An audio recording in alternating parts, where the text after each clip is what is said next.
The Resident Evil series has a long history of struggling to find the right balance of horror and action, sometimes becoming massively successful and influential in either genre, and sometimes completely face-planting after leaning too far one way.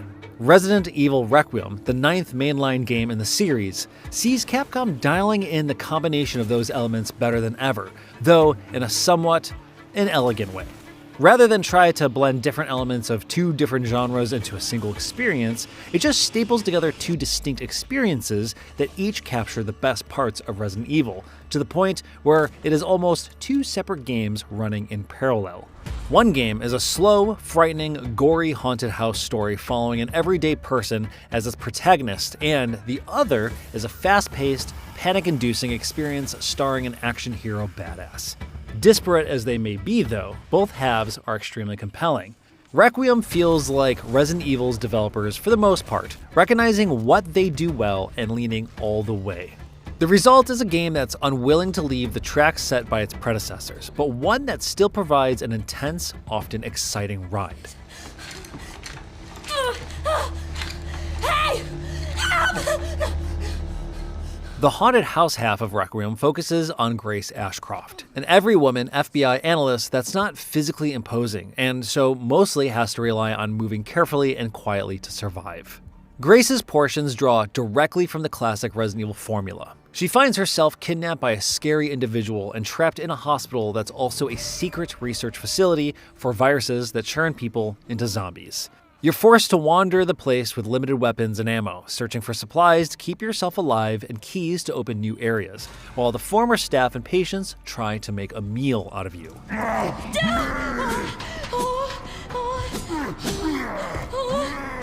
Requiem's flavor of zombies are T-virus mutated undead that maintain a bit of their memories. So, you'll find a zombie maid trying to clean the bathroom, a zombie chef cleaving through piles of indiscriminate meat in the kitchen, or a zombie singer belting out notes in the lounge. They can carry weapons and even kind of use them with diminished motor control that makes them dangerous and unpredictable. That little bit of additional life in the zombies makes them compelling enemies, which is good because they're the main threat you'll face. There are a few other creatures that pop up here and there, but Requiem's bestiary is surprisingly thin. Zombies do offer some extra variety though, occasionally mutating into blister heads that are much faster, more aggressive, and tougher to kill. The bodies of zombies you drop with gunfire or knife wounds stay on the ground, and sometimes will resurrect as much deadlier blister heads.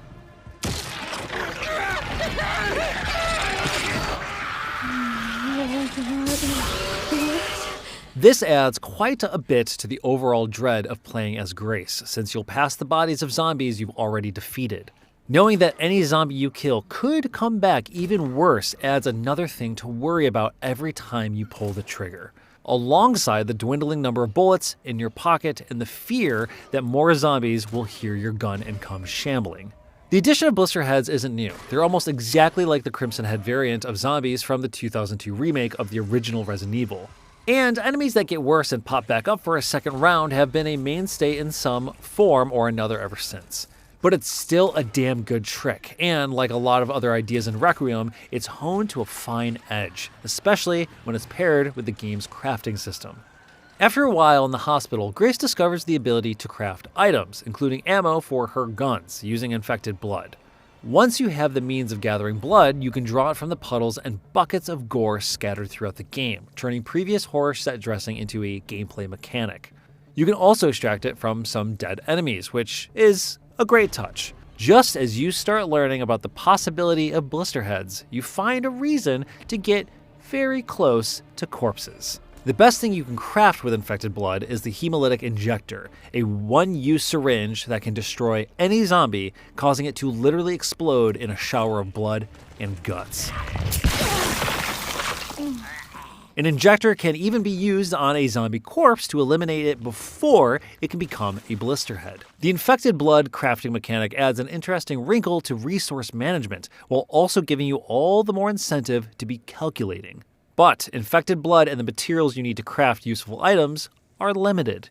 The same stuff needed to make a hemolytic injector can make handgun bullets, or an ink ribbon needed to save your game on certain difficulties, or even an upgrade for Grace to make her more resilient.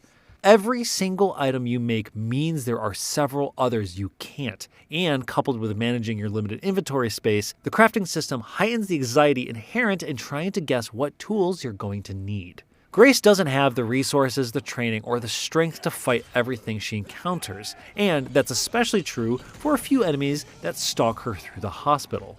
Dealing with these enemies offers excellent moments of tension, giving you some contextual tools like keys and doors that you'll find yourself sprinting to and activating just in time. Again, not new ideas, but Requiem uses them to great effect with level design that gives you a little more agency than just running away, but still maintains high anxiety. Leon, meanwhile, is running an investigation parallel to Grace's, so they wind up on intersecting trajectories and locations, with the enemies you killed and resources you grabbed as one character affecting what's left for the other. In the first half of the game, Leon's appearances are sparse, mostly being cameos whenever Requiem needs a boss fight. This makes for a haphazard structure that can be jarring, but which effectively breaks up the gameplay to relieve one kind of stress by providing another. Leon's sections emulate Resident Evil 4's panicky desperation as you scramble around tight spaces, slowly running out of resources and finding yourself cornered by monsters who shake off most bullets. At its base, most of the challenges Leon faces aren't particularly different from that of Resident Evil 4's Los Illuminados enemies. Where Requiem builds on that formula is in increasing the chaos of any given situation. In the first room you enter in the hospital, Leon is suddenly accosted by zombie patients and doctors, one of whom busts into the room carrying a chainsaw.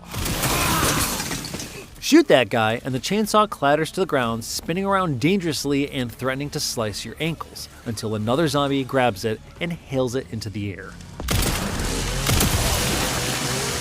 You can also grab some of those dropped weapons yourself, spearing a zombie in the chest with an IV rack or tossing a propane tank into a crowd to set a horde on fire. These kinds of moments make battles all the more ridiculous and unpredictable, forcing you to change the way you move and fight as zombie stupidity turns into serendipity or catastrophe. Leon carries a dedicated melee weapon of his own, a hatchet. Slashing away with the hatchet can conserve ammo, but the weapon is best when applied to finish enemies quickly. Once a zombie is down or hurt enough, you can get in close and dispatch it with the hatchet, making sure it won't get back up as a blister head. The hatchet also provides Leon with a parry ability he can use to deflect just about any attack. The parry is the hatchet's real value, and it adds a dimension to the panicky gameplay that rewards you for your twitch reflexes. Especially in later boss fights, the parry gives you a means of dealing with attacks that feel bad to try to dodge, given Requiem's tight camera and relatively slow-moving player characters. It's a small but deliberate improvement on RE4's take on combat, making Leon feel like a highly effective soldier while still keeping him a bit clunky to maintain the overall tension. Leon gets a bigger spotlight in the second half of Requiem, which also features the much-advertised return to Raccoon City. For players with a particular history with Resident Evil's classic setting, it's a fascinating return. The return works particularly well thanks to Capcom's recent remakes of its classic Resident Evil games. It also offers some genuinely compelling characterization for Leon, a man who is usually little more than a group of quips piled inside a leather jacket, albeit only a bit. Heading back to Raccoon City is thrilling, but it can also all feel a little too familiar and a bit too interested in the past. That's a systemic problem for Requiem, to some degree. Resident Evil is an aging band playing all its hits, and only its hits. But it did that with Village too, and with remakes. Venturing through a destroyed Raccoon City is captivating, but the deeper into the city you go, the more you find that there's just not much there, and Requiem at times risks retreading too much ground. In some cases, Requiem has cut so much of the fat from Resident Evil's ideas that it has left them thin and wasting. Most of Requiem's puzzles aren't really puzzles at all, and it's rare that you won't know exactly what you need to do with an object or a key almost immediately upon discovering it. The puzzles feel like their main purpose isn't to test your brain power, but to give you something to do other than sneaking, shooting, and worrying, and they offer little to make them satisfying. There were a few points where I found Requiem pretty frustrating, mostly in moments when the game churned from the underlying formula without providing much in the way of explanation of what it wanted from me, and the only way to figure it out was to die a few times. But when Requiem is on, especially during Grace's portions, it is very on. And while the horror and action elements are separated, they never feel at odds. Both experiences are tense and exciting in their specific ways. Requiem feels like two different games stapled together, but they're two very good games, and they complement one another, allowing each to do what it's best at and to forego many of the things it wouldn't handle as well. For almost a decade, Capcom has been refining Resident Evil, finding ways to modernize the storied franchise and to maintain what has made it so beloved. With Requiem, Capcom has dialed in Resident Evil maybe as far as it can. The result is a game that leans too hard on past successes and nostalgia, and so doesn't show its fans any new ideas, but it knows its hits backward and forward, and it plays them near perfectly.